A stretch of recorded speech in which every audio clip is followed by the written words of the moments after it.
Oi pessoal, eu vou para o último texto que eu postei lá para vocês, como leitura complementar, mas que é fundamental para que essa disciplina obtenha o sucesso que nós esperamos. E eu coloquei lá, eu postei um texto do professor Sidney Rocha de Oliveira e Valmíria Caroline Piscinini, que fala sobre mercado de trabalho, múltiplos desentendimentos. Bem legal, né, a visão deles. Porque é de fato o entendimento de um é o desentendimento com o outro.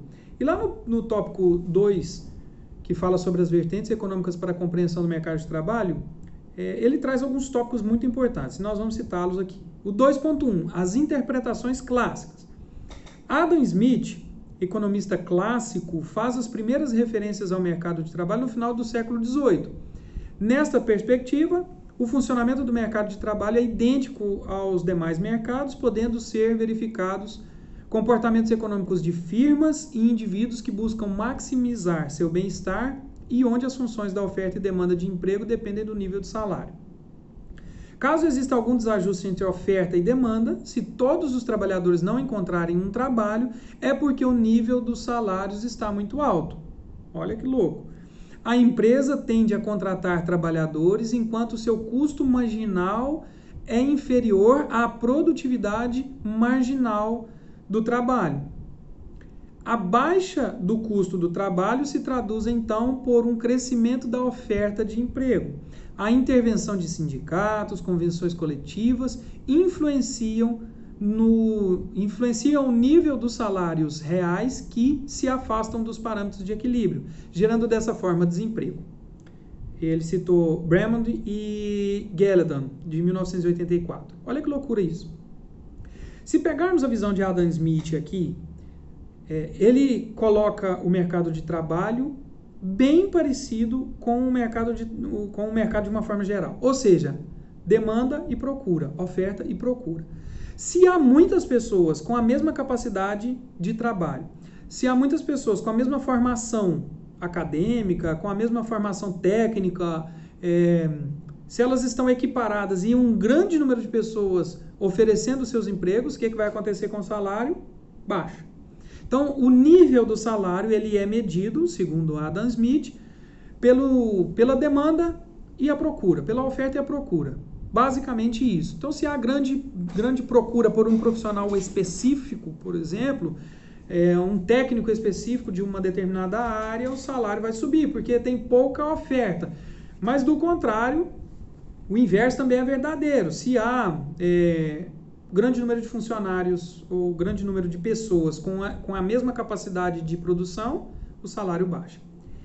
No sentido clássico, o trabalho é um produto, no qual os trabalhadores são vendedores, os empregadores atuam como compradores, os salários são considerados o preço e o mercado de trabalho representam onde ocorrem essas transações. Então, o preço é o salário, quem compra e quem vende, e o mercado de trabalho, ele representa o ambiente. Então, essa é a visão que eles estão trazendo para nós nas interpretações clássicas. Na vertente marxista, o tratamento da força de trabalho como mercadoria, como é apresentado na teoria clássica, engendra a exploração dos trabalhadores. Aí, a gente fala lá sobre propriedade dos meios de produção, lembram? E do desenvolvimento tecnológico que permite ao capitalista manter uma parceria entre dos trabalhadores desempregados. Ou seja, é meio que visto como uma escravidão mesmo. Então, há um produto que é você, a sua força de trabalho, e o empregador é quem está adquirindo. E dentro dos meios de produção e do desenvolvimento tecnológico, há uma grande parcela de pessoas que estão desempregadas. A existência deste exército de reserva de trabalhadores possibilitaria a manutenção dos salários a níveis tão próximos quanto possíveis do nível de subsistência. Agora vamos falar a verdade. A teoria é bem bonita. A teoria ela é bem verdadeira. Se a gente for olhar para isso, o mercado de trabalho meio que está ditando aqui os valores a serem pagos. E como esses valores sendo pagos e a grande oferta, né, uma grande oferta e pouca demanda, Nós temos muito poucas vagas de trabalho para determinados grupos de pessoas, que faz com que o salário baixe e beire aos níveis de subsistência. Mas vamos ser sinceros, no Brasil, com o salário de R$ 1.045, com alguns se a gente for colocar alguns pisos de sindicatos, por exemplo, R$ 2.000, R$ 2.500, mas um salário mínimo é só para subsistência e olhe lá, porque a inflação é muito alta. A inflação arrasta o trabalhador para um caminho muito difícil. E essa relação do emprego e renda, ela é muito melindrosa. Porque se a gente for colocar a forma como um assalariado ele gesta o seu dinheiro, por vezes ele vai passar dificuldade e vai ser quase que impossível a sua própria subsistência. Isso traz o quê? Doenças.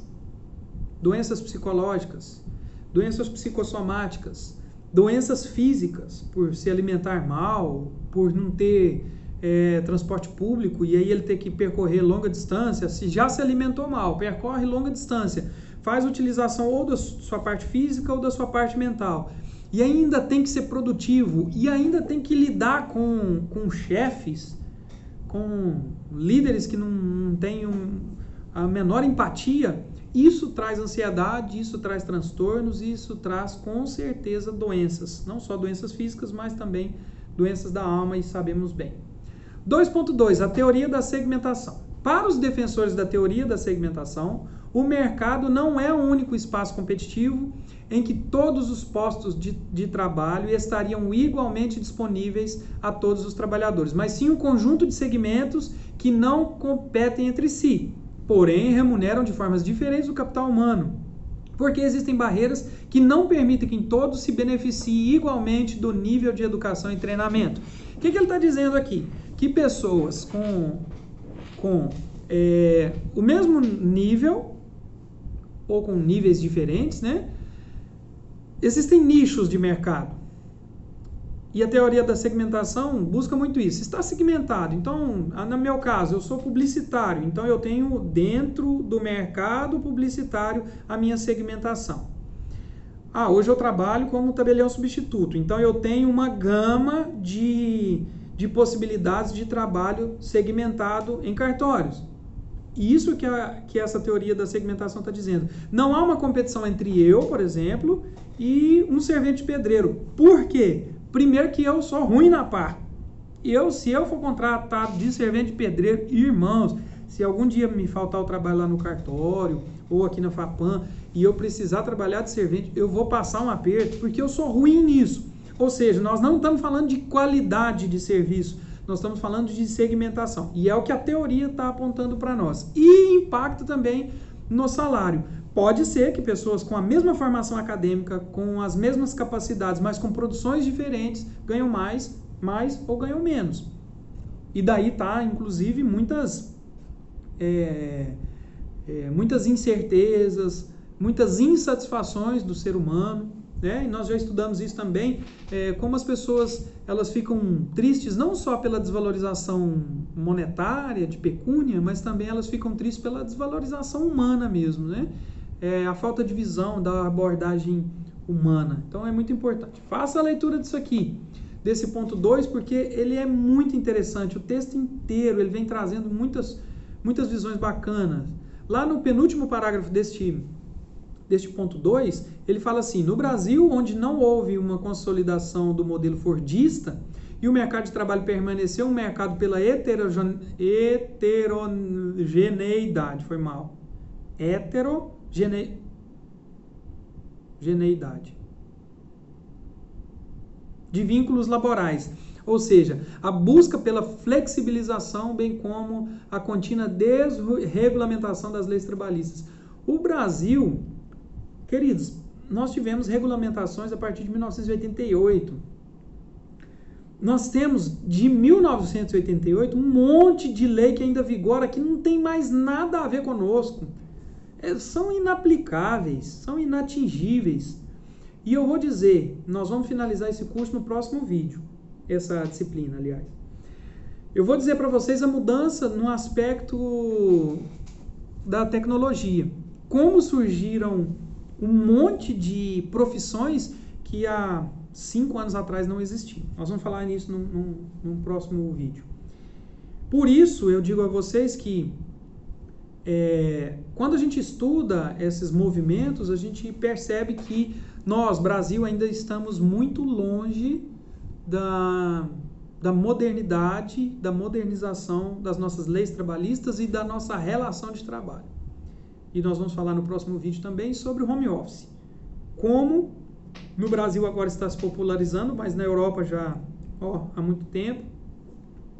Como nos Estados Unidos já tem muitas empresas que utilizam a questão da produtividade. E nós vamos falar isso num próximo vídeo. Então leiam esse texto aqui, é bem interessante, principalmente abordando esses dois aspectos aqui. E nós vamos falar agora no próximo vídeo sobre a visão da modernidade e das tecnologias com relação ao mercado de trabalho. Até o próximo.